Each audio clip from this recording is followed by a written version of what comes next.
wabarakatuh. Selamat pagi, selamat siang, selamat malam untuk teman-teman semua. Terima kasih untuk kamu yang sedang menonton program podcast, yaitu program obrolan dengan Darkes. Pada kesempatan kali ini kita kedatangan bintang tamu yang sangat luar biasa. Untuk kamu yang di Kota Langsa, tentunya kamu wajib kenal beliau. Kalau nggak kenal kelewatan sih sebenarnya, karena beliau adalah wartawan senior di Kota Langsa, aktivis juga, bahkan pengamat politik. Nah, pada kesempatan hari ini kita mengundang beliau untuk berbincang-bincang mengenai Kota Langsa. Siapa lagi kalau bukan Bang Ray Iskandar. Assalamualaikum warahmatullahi wabarakatuh, Bang Ray. Waalaikumsalam.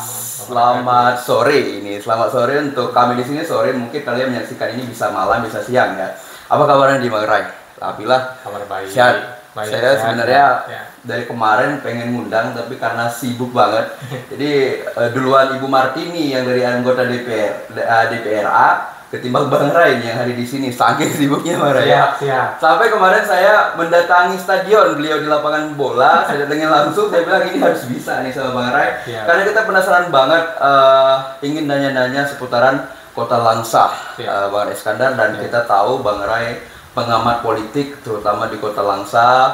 Bang Ray tahu tentang Kota Langsa, bagaimana pertumbuhan Kota Langsa dari tahun ke tahun, dari pimpinan yang ini, pimpinan ini. Saya yakin Bang Ray tahu semua tentang Kota Langsa. Sebelumnya mungkin Bang Ray apa yang ingin disampaikan untuk Kota Langsa hari ini setelah mungkin ditinggal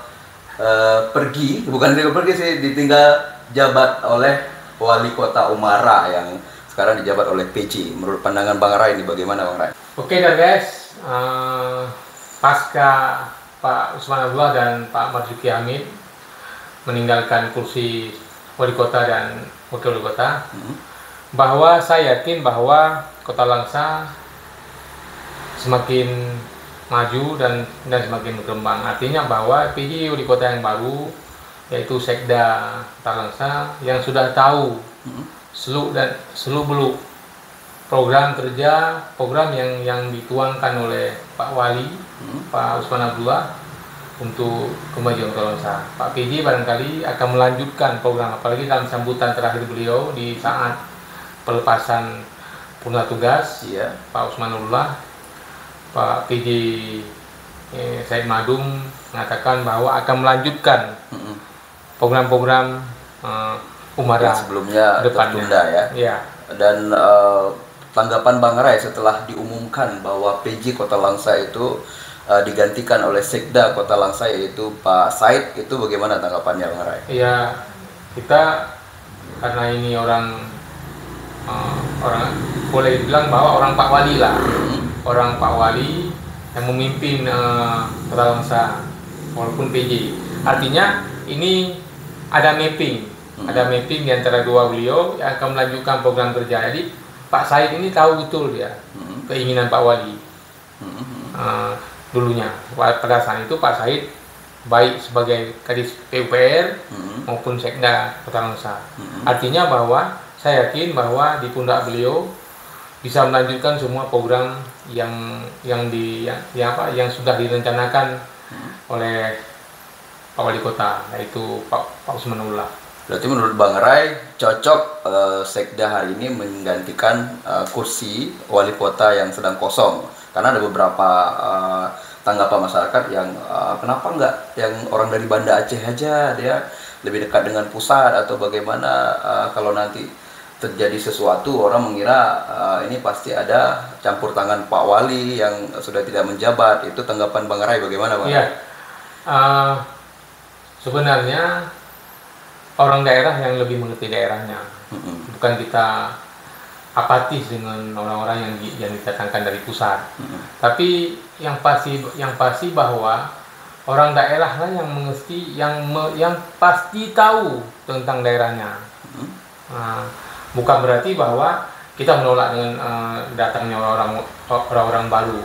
Persoalan bahwa nanti jaringan ke pusat, saya pikir PJ Wali Kota sekarang sudah punya jabatan sebelumnya, yaitu PUPR dan pernah Bapeda dan pernah sebagainya. Ini menjadi modal beliau untuk membangun jaringan ke pusat. Saya pikir nggak susah. Mungkin dari pengalaman-pengalaman menjadi sekda, sehingga beliau sudah punya link-link tertentu untuk membangun Kota Langsa. Kita sangat yakin bahwa untuk kelanjutan program Pak Usman Abdullah ini, maka harus diteruskan oleh orang daerah sendiri.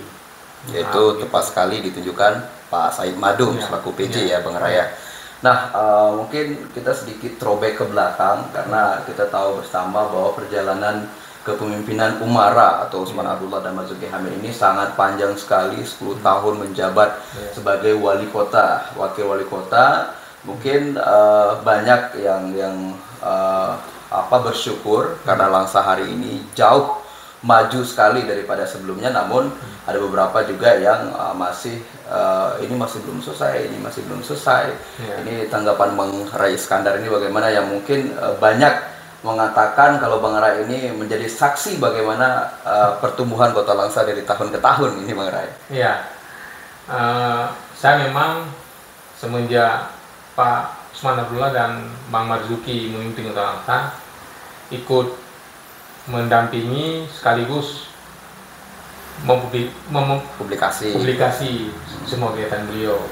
Bahwa dari awal memang beliau membangun beberapa program yang dianggap sama publik kontroversi, seperti hutan kota. Hutan kota beliau rubah dari sebuah hutan yang tidak berpenghuni, beliau bangun menjadi sebuah destinasi wisata baru yang sekarang ramai dikunjungi oleh masyarakat, baik orang Aceh maupun orang luar Aceh. Begitu, dengan berbagai macam ragam jenis satwa yang berada di sana. Pun demikian, Pak Wali juga tidak menghilangkan identitas hutan kota itu dengan menjaga keasriannya. Bahkan beliau juga melakukan reboisasi besar-besaran untuk menjaga lingkungan itu sehingga benar-benar menjadi hutan kota. Berarti tidak hanya membangun supaya ramai, tapi beliau juga merawat, tidak dengan cara tidak menebang pohon begitu saja, Bang Raya. Begitu juga dengan hutan mangrove, mungkin yang kita tahu bersama, dua ekowisata ini sangat digemari dari luar kota, bahkan di dalam Kota Langsa. Termasuk saat mungkin membangun Kota Langsa, bagaimana banyak cibiran-cibiran, kita tahu bersama bahwa beliau ya dikatakan program gila lah ini, nggak bermanfaat, sampai ada julukan Wagiman ini. Nah, kita sempat membaca ini komentar dari salah satu netizen yang bertanya tentang Wagiman, dan Pak Wali Kota Langsa saat itu Usman Abdullah menjawab kalau tentang itu tanyakan ke Bang Rai Iskandar. Ini bagaimana? Mungkin Bang Rai lebih tahu bagaimana sejarah sehingga Tokesoum atau Bapak Usman Abdullah dijuluki dengan Wagiman, yaitu wali kota gila taman. Saya tidak tahu awal muncul isu tentang Wagiman itu dari siapa, saya tidak tahu. Yang pasti bahwa awal-awalnya disebut Wagiman itu saat beliau sangat serius membangun lingkungan, menanam beberapa taman yang selama ini tempat kotor, jorok dan sebagainya, kumuh, tapi beliau merubah seperti yang di PJKA, merubah menjadi sebuah taman yang indah dengan berbagai macam pohon yang ditanam. Bukan hanya itu, taman bambu runcing, beliau juga menyulap. Selanjutnya juga ada RTH Aludua, belum lagi taman Rumrangsa misalnya.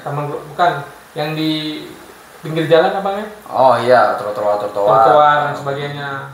Jadi memang terkesan beliau memang suka dengan taman, suka dengan pohon, suka dengan bunga. Jadi saya pikir kita waktu itu ambil nilai positif aja ketika orang mengatakan bahwa Tokesoum gila taman. Tidak ada masalah. Bagaimana? Memang betul lah. Betul beliau memang gila taman. Gila taman, menanam pohon setiap hari. Itu setiap hari Sabtu Jumat, Sabtu, Minggu itu dihabiskan waktu untuk kalau nggak tanam bunga, tanam pohon. Kalau nggak tanam bunga, tanam pohon. Saya pikir ribuan pohon setelah ditanam. Semenjak menjadi wali kota. Ya. Jadi wajar bahwa atas kerja keras beliau mendapat penghargaan dari presiden yang diserahkan di Yogyakarta, nggak salah. Kota Langsa mendapatkan penghargaan tentang penanaman pohon. Tentang Go Green, tentang pohon. Langsa hijau berarti ya. Langsa hijau saya tidak tahu tempat, tapi yang pasti bahwa di Yogyakarta waktu itu. Jadi saya pikir semua pekerjaan yang dibuat oleh Pak Wali ini itu punya salary. Beliau juga pernah mendapatkan Adipura. Ini semua kan untuk masyarakat. Dan hari ini masyarakat sudah menikmati hasil. Sudah menikmati. Artinya apa? Baru sekarang mengatakan bahwa beliau bukan gila. Artinya berarti bukan beliau punya visi. Bukan Bang Iskandar yang pertama bukan kita. Saya pikir gini, pernah tahu mungkin di awal Bang Iskandar nggak setuju sampai ini apaan ini taman nggak bermanfaat gitu.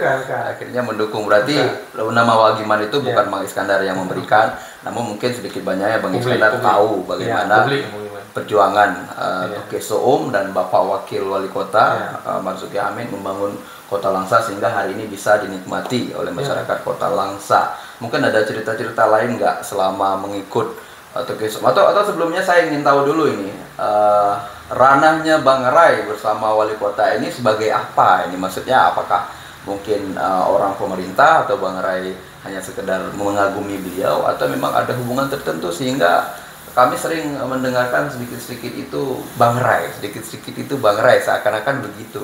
Ada hubungan khusus dengan Pak Wali mungkin? Enggak, saya cuman bekerja sesuai dengan posisi kerja saya sebagai jurnalis.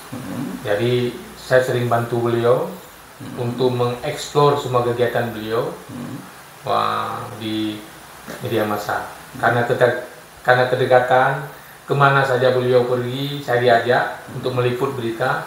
Jadi persepsi orang bahwa saya orang dekat Pak Wali, orang dekat Tuke Soum dan sebagainya. Bagi saya nggak ada masalah. Itu suatu hal yang memang betul. Saya selalu mendampingi beliau dalam hal untuk meliput berita. Kadang-kadang di suatu hari saya pernah diajak naik bukit di Pondok Kemuning, di TPA Kemuning. Naik bukit, beliau barangkali itu cita-cita beliau yang belum terwujud barangkali. Beliau ingin mengembangkan sebuah tempat wisata baru di TPA itu dengan jogging tracknya yang naik bukit dan sebagainya.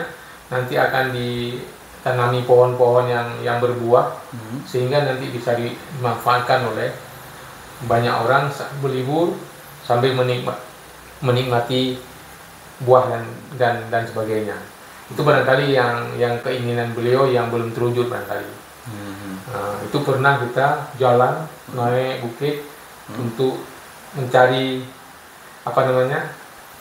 beliau mencari inspirasi untuk membangun lokasi itu. Karena lagi-lagi bahwa Kota Langsa kita tahu terbatas anggaran. Kalau nggak dibantu oleh pemerintah pusat, dibantu oleh pemerintah Aceh, makanya pembangunan ya terbatas karena Langsa memang sampai hari ini terbatas anggarannya. Saya pikir itu yang belum terwujud, cuma itu. Yang lain saya pikir semua sudah terwujud. Kebun buah di Timbang Langsa dan pengembangan Danau Tasik Biru di hutan mangrove juga sudah mulai rampung. Tinggal beberapa tempat lagi yang diselesaikan, barangkali tahun ini akan dilanjutkan oleh Pak Sahid barangkali. Saya pikir beliau, bagi saya Tuke Soum adalah seorang wali kota, seorang pemimpin yang memiliki visi 25 tahun ke depan. Iya, Tuke Soum itu adalah seorang pemimpin yang memiliki visi 25 tahun ke depan. Beliau kalau melihat jalan sempit, kalau masyarakat memberi lahan untuk dibesarkan, langsung tanpa pikir panjang langsung masukin grader langsung. Nah, karena barangkali karena beliau juga lama di luar negeri barangkali ini juga pengalaman beliau di Malaysia, karena memang melihat saat ini coba lihat jalan Aliani dalam keadaan dalam hari-hari tertentu padat merayap. Iya benar. Maka beliau kembangkan 2 jalur jalan kereta api. Yang hari ini kita lihat bagaimana begitu indah. Ya. Dan sekarang dinikmati oleh masyarakat. Saya pikir tidak ada yang tertinggal dari program yang dibangun oleh Pak Wali. Berarti menurut Bang Ray Iskandar, Pak Wali menuntaskan masa tugasnya itu dengan komplit, dengan bagus sekali. Bahkan terakhir kita tahu beliau juga meresmikan Masjid Raya Kota Langsa, sehingga bisa dinikmati oleh seluruh masyarakat Kota Langsa. Namun hari ini kita mungkin juga tahu bersama bahwa beliau sudah tidak memimpin Kota Langsa bersama Bapak Marzuki Hamid. Hari ini dikembangkan oleh Pak PJ Wali Kota, yaitu Pak Said Madum. Harapan Bang Ray Iskandar nih kepada PJ yang sedang menjabat hari ini bagaimana mungkin Bang Ray? Ya, saya pikir harapan saya terhadap Pak PJ sama. Harapan 120.000 masyarakat Kota Langsa bahwa Pak Said agar jauh lebih kencang lagi berjalan untuk membangun Kota Langsa ini, ya, agar lebih baik lagi. Beberapa hal yang belum diselesaikan oleh Pak Toke agar dapat diselesaikan, sehingga keinginan masyarakat menjadikan Kota Langsa sebagai kota yang layak tinggal, tempat yang paling nyaman tinggal, saya pikir akan terwujud. Saat ini kita lihat bagaimana pertumbuhan Kota Langsa. Pertumbuhannya dalam artian bahwa pembangunan rumah-rumah di semua desa perkembangannya luar biasa, tertambah. Jadi saya pikir ini tidak terlepas dari visi seorang wali kota yang memiliki gagasan-gagasan visioner. Saya pikir itu. Jadi dengan begitu Bang Ray, apakah bisa nggak kita misalnya mengatakan bahwa Pak Said ini bisa menggantikan sosok Toke Suum? Bisa, karena memang Pak Said ini kan terlibat aktif dalam menyusun program Pak Wali, baik di saat beliau jadi PUPR, ya kan, sampai di Sekda. Jadi beliau ini bertiga sebenarnya yang terlibat terus untuk mapping program yang akan dilaksanakan oleh Pak Wali. Waktu itu Toke Suum. Saya pikir beliau sudah tahu lah bagaimana Pak Wali mendesain program. Saya pikir Pak Wali kan bukan sendiri membuat program, pasti melibatkan stakeholder lain, artinya misalnya Pak Sekda, dinas terkait dan sebagainya. Saya pikir itu. Sehingga memang ada keyakinan untuk Kota Langsa bisa lebih maju walaupun dipimpin oleh Pak Said Madum. Mungkin ada PR-PR yang menurut Bang Ray belum diselesaikan oleh Pak Wali mungkin, atau memang sudah rampung nyaris selesai semua. Itu bagaimana melihat kondisi Kota Langsa hari ini mungkin Bang Ray? Kalau saya seperti saya katakan tadi, ada cita-cita Pak Wali yang nggak selesai cuman itu jogging track di TPA Kemuning, dalam bukit TPA Kemuning, itu mau menjadikan destinasi wisata baru sebenarnya.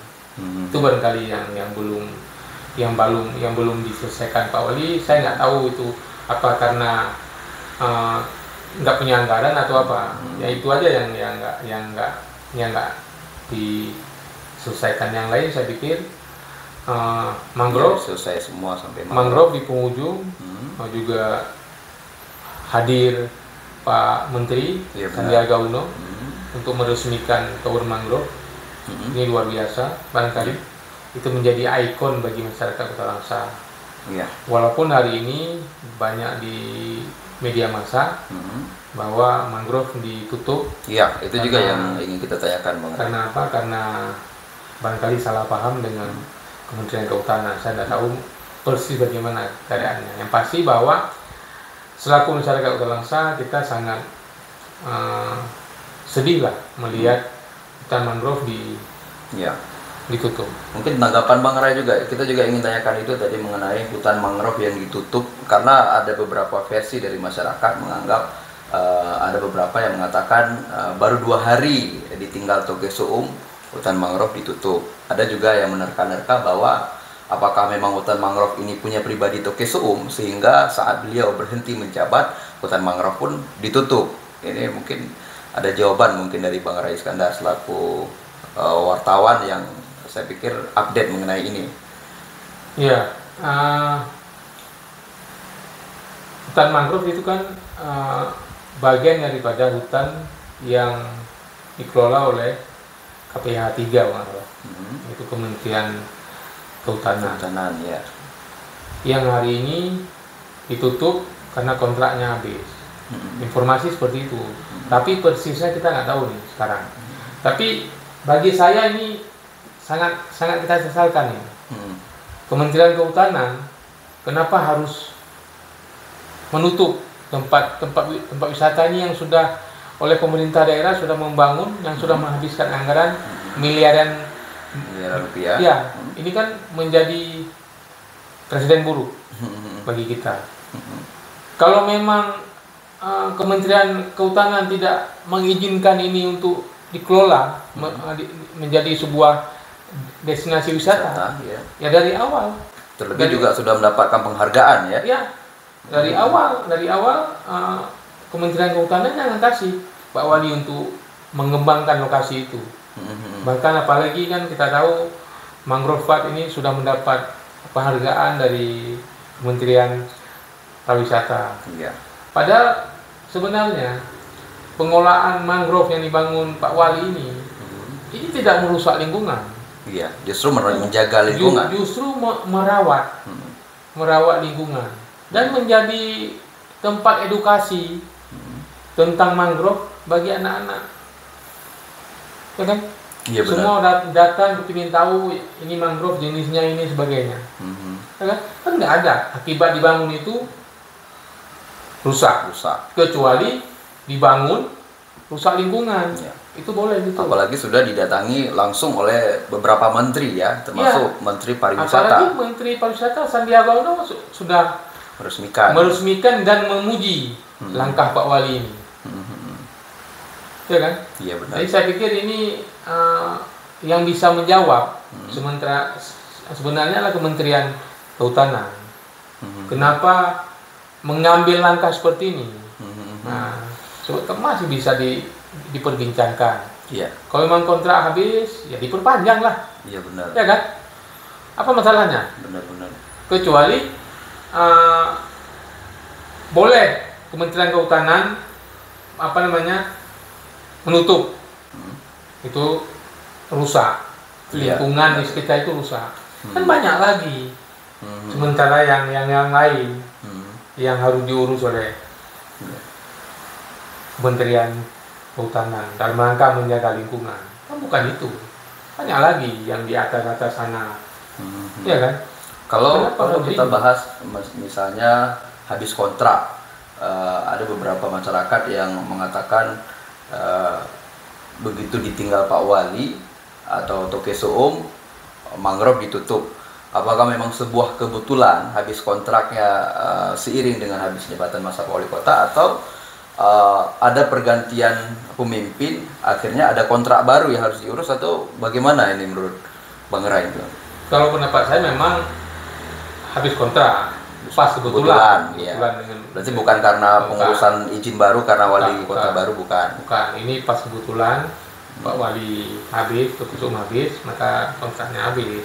Sebenarnya ini kalau seandainya nggak dipus kontraknya habis, nggak dipus keluar, masyarakat nggak tahu juga. Ini kan ini kan karena heboh di sosial media. Iya, kalau kita bilang bahwa ada nuansa politis, kan nggak enak juga, ya kan? Tapi menurut Bang Ray ada nuansa politis. Ada lah kepentingannya di situ. Kita nggak tahu kepentingan menjatuhkan siapa atau sebagainya, kita nggak tahu. Sebenarnya orang harus mengambil mengambil sisi yang baiknya, positifnya. ini telah dibangun sama Toke Suung. Apa output yang dihasilkan sama Pak Wali ini? Kan bisa dilihat ini outputnya. Oh, dengan dibangun ini lingkungan terjaga, masyarakat dapat penghasilan, masyarakat Kuala dapat apa? Membangun UMKM tentang mangrove dan sebagainya. Ini kan semua berkembang berjalan. Dalam rangka apa? Meningkatkan ekonomi masyarakat. Kan itu pun makin ramai. Ya, kalau sekarang berapa orang itu? Iya benar. Berapa orang menganggur? Iya. Berapa orang tidak memiliki penghasilan pasca itu tutup? Ini tanggung jawab siapa? Iya benar. Oh, begitu. Jadi kita nggak perlu mencari kesalahan siapa salah, siapa benar, nggak, bukan. Kita kepingin Kementerian Kehutanan itu harus melihat secara positif. Iya. Begitu. Bagaimana perjuangan dulu saat dibangun hutan mangrove ini ya. Dari tidak, justru saya mendengar bahwa sebelum dibangun menjadi ekowisata, mangrove banyak dicuri dulunya. Hari ini bahkan jika ada yang mencuri, orang kampung itu yang menangkap. Jadi ini kan menjadi sebuah satu hal yang positif dengan dijadikan ekowisata. Namun terlepas dari itu, mungkin seperti yang Barai Iskandar sampaikan, ini semua kembali ke Kementerian Kehutanan yang memberi izin. Semoga juga teman-teman yang menonton di sini terjawab mengenai kenapa ditutup hutan mangrove. Mungkin tidak ada kaitannya dengan habisnya masa jabatan wali kota yang dulu, dan tidak ada hubungannya dengan kepribadian beliau juga. Namun ini semua tentang izin yang diberikan dari Kementerian Kehutanan. Jadi mungkin sudah terjawab dari Bang Rai Iskandar. Kita kembali ke topik utama ini, Bang Rai. 10 tahun Umara membangun Kota Langsa. Kita tahu dulu Kota Langsa sempat dijuluki Medan nomor 2. Artinya banyak sekali hal-hal yang saya bahkan kalau misalnya ada acara-acara pesta itu nggak lengkap rasanya kalau nggak ada keyboard, ataupun kita bisa lihat di lapangan Merdeka bagaimana botol-botol minuman keras itu ada. Sehingga hari ini alhamdulillah kita sudah tidak melihat itu lagi. Ini bagaimana sehingga Pak Wali berhasil membuat seperti ini. Mungkin Bang Rai bisa memberikan sedikit gambaran jawaban kepada masyarakat Kota Langsa. Ya, saya pikir bahwa di awal-awal kepemimpinan Usman Abdullah dan Mas Zulkifli Hamid terlalu banyak tantangan yang dihadapi beliau. Hal yang pertama bahwa seperti yang Darkes bilang, bahwa waktu itu Kota Langsa memang sedikit peradaban masyarakatnya yang waktu itu sangat dekat dengan Sumatera Utara, Kota Medan ya. Tapi perlahan Pak Wali mencoba memberi pengertian, menyentuh masyarakat dengan hati beliau, dengan kegiatan-kegiatan beliau, kegiatan-kegiatan agama yang dibangun sama beliau, sehingga memang masyarakat menganggap apa yang dikerjakan sama Pak Wali ini membawa dampak yang baik, sehingga masyarakat mendukung. Jadi awal-awalnya di mana ada terjadi misalnya keyboard, itu langsung masyarakat sendiri yang melapor, baik ke DSI, Dinas Islam, yaitu ke Pak Wali, melapor bahwa di sana ada sampai malam. Awal-awalnya Pak Wali sebenarnya bukan melarang keyboard, membatasi jam tayang. Artinya kalau memang di tempat pernikahan boleh, tapi sampai jam 5 sore atau jam 6 sore lah. Sebelum maghrib sudah selesai. Karena kalau malam mungkin dikhawatirkan. Dan yang kedua yang diatur pakaian. Maksud Pak Wali yang diatur itu pakaian, tidak boleh senonoh. Pakaiannya yang harus menutup aurat. Menyesuaikan Islam yang ada. Kenapa? Kalau dibiarkan sampai subuh, sampai jam 1 malam, itu banyak hal yang terjadi. Banyak orang yang minuman keras, berantem dan sebagainya kan. Ini yang sebenarnya yang dibatasi, bukan melarang keyboard sebenarnya. Ini kan kadang-kadang masyarakat menganggap Pak Wali pelintir, Pak Wali maju di melarang, bukan. Membatasi jam tayangnya. Dan insya Allah masyarakat setuju dengan itu. Dan pun demikian, Pak Wali juga sering melalui Dinas Syariah Islam melakukan razia saat malam. Kalau ada pemuda-pemuda yang kumpul minum-minuman keras, diberi pengertian 1-2 kali. Ya kalau ketiga kali nggak diingat ya baru diberi sanksi sesuai dengan syariat Islam kan. Apalagi kita kan di Aceh berlaku syariat Islam. Jadi saya pikir ini kan sesuai dengan aturan undang-undang yang dilaksanakan oleh Pak Wali, baik kanun daerah maupun kanun undang-undang negara Indonesia. Begitu. Pun demikian, menurut saya keyboard ini kan peradaban masyarakat sebenarnya. Ya kan? Waktu kita dulu barangkali keyboard menjadi musik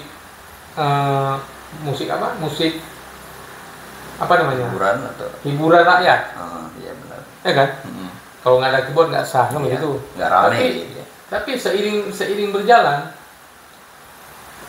itu kan bergeser ya ke musik akustik, musik band dan sebagainya. Itu kan peradaban masyarakat aja itu. Iya benar. Bergeser dia. Barangkali kalau orang-orang yang kelas menengah ke atas itu nggak suka dengan keyboard ya, benar. Mereka lebih suka dengan live musik dan sebagainya kan, santai dan sebagainya. Nah, itu saya pikir kita patut memberi apresiasi pada Pak Wali dan kepada Al-Fatihah juga kepada almarhum Pak Ibrahim. Pak Wahim. Ya, kita juga sempat wawancara dengan Pak Ibrahim. Luar biasa perjuangan beliau. Luar biasa perjuangan beliau juga. Beliau adalah seorang laki-laki Aceh, pemberani untuk menegakkan syariat Islam. Walaupun harus berhadapan dengan banyak orang. Bahkan dihadapkan dengan peluru katanya. Jadi untuk teman-teman, saya potong sebentar, Bang Ray Iskandar yang ingin mungkin mendengarkan cerita langsung dari almarhum Pak Ibrahim, kalian bisa nonton di sini. Nanti saya taruh linknya. Jadi bagaimana perjuangan Pak Ibrahim dalam membangun Kota Langsa di segi syariat Islam, yang ini mungkin tidak terlepas juga dari perintah Pak Wali. Bahkan Pak Ibrahim saat itu mengatakan beliau diberikan target waktu bahwa dalam waktu 6 bulan kalau nggak salah harus bisa menyelesaikan beberapa problem yang terjadi di masyarakat, terutama tentang keyboard, karena dilihat semakin malam itu semakin blunder, tidak lagi mendengarkan musik, tapi ada hal-hal lain yang terjadi. 2 hal mungkin sudah terjawab mengenai hutan mangrove, keyboard tadi yang banyak sekali masyarakat bertanya-tanya, yang dulunya mungkin tidak menerima karena kita butuh hiburan bukan butuh taman gitu kan. Akhirnya Pak Wali mungkin berpikir keras bagaimana untuk membuat masyarakat Kota Langsa ini paham bahwa apa yang beliau sampaikan ini untuk kebaikan. Akhirnya didatangkanlah kiai-kiai yang terkenal untuk menggantikan konser ini. Mungkin yang dulu di Langsa sering terjadi konser, namun COVID menghambat itu karena memang semua tidak dibolehkan untuk melakukan kerumunan. Nah, terlepas dari itu tadi Bang Ray Iskandar, mungkin beberapa lagi yang saya penasaran, mungkin teman-teman juga penasaran mengenai Kota Langsa yang hari ini dibangun menjadi kota wisata. Kalau dulu kan Langsa selain tadi udah disampaikan oleh Bang Ray, hampir seperti Medan nomor 2, Langsa ini kota singgahan atau kota jasa. Hari ini Kota Langsa manage oleh Pak Wali, oleh Tugas Umum dan Pak Marzuki Hamid menjadi kota santri, kota wisata, kota jasa juga. Ini kenapa mungkin Bang Ray sedikit tahu atau bagaimana sehingga Pak Wali berpikir untuk menciptakan sebuah objek wisata yang hari ini bukan hanya beberapa objek wisata sudah ada di Kota Langsa. Yang sebelumnya mungkin kita tahu banyak orang-orang Langsa itu Sabtu Minggu itu ke Kota Medan untuk berliburan. Hari ini banyak yang tidak ke Medan lagi karena sudah menikmati wisata yang ada. Kenapa memilih jalur menjadikan kota ini kota wisata? di Kota Langsa? Mungkin ada jawaban dari Bang Ray Iskandar. Iya, waktu awal-awal beliau memimpin, kita sering diajak diskusi barangkali tentang arah pembangunan Kota Langsa waktu itu. Kota Langsa ini tidak memiliki sumber daya alam seperti daerah-daerah lain yang bisa dikembangkan menjadi potensi wisata seperti Aceh Tamiang misalnya, ya kan? Aceh Tamiang punya Aceh Timur itu punya potensi alam, tinggal pemerintah membangun jalan, ya kan, ke daerah itu sehingga masyarakat bisa menikmati baik itu air terjun, baik itu sungai dan sebagainya. Sementara Langsa kan tidak memiliki, luas wilayah Langsa sangat kecil. Di selatan dikuasai oleh HGU PTPN 1, di utara tambak, laut dan sebagainya. Ini kan nyaris tidak memiliki sumber daya alam yang memadai untuk membangun sebuah destinasi wisata. Namun Pak Wali mencoba beberapa hal yang sekarang sudah menjadi ikon kota. Ini kan menjadi destinasi wisata yang baru bagi masyarakat Kota Langsa. Ada hutan kota, ada hutan mangrove. Ini kan menjadi tempat berlibur masyarakat saat di hari-hari weekend dengan keluarga. Karena memang yang pertama alasannya karena memang tidak memiliki alam yang bisa dikembangkan. Potensi alam misalnya ada gunung dan sebagainya. Tapi inilah Pak Toke mencoba meramu Kota Langsa sampai hari ini sehingga Kota Langsa banyak orang datang melihat, dikunjungi oleh orang luar. Ya, belum lagi menciptakan suasana yang nyaman, kerjasama dengan kepolisian, dengan TNI, sehingga Langsa betul-betul menjadi daerah yang nyaman untuk tinggal. Makanya sekarang banyak orang yang datang ke Langsa bangun rumah sini, ya kan? Belum lagi potensi yang lain sekarang yang juga didorong Pak Wali pada waktu itu, upaya penegrian Unsam. Iya benar. Sama YIM. Sekarang menjadi sebuah kota yang memiliki 2 buah perguruan tinggi negeri. Yang saban tahun datang banyak orang, ribuan orang datang untuk menuntut pendidikan di 2 perguruan tinggi negeri itu. Ini kan Pak Wali sudah melihat berpikir peluang ini. Berarti ini yang dimaksud tadi bahwa beliau memikir 20 tahun ke depan, gitu ya. Jadi apa yang beliau lihat itu beliau berpikir ini ke depan akan bagaimana. Oke, baik, Bang Ray Iskandar, terima kasih banyak sudah memberikan penjelasan beberapa tentang Kota Langsa. Sebenarnya kita mau ngobrol panjang lebar ini dengan Bang Ray Iskandar. Namun selagi berbincang tadi beliau dapat telepon.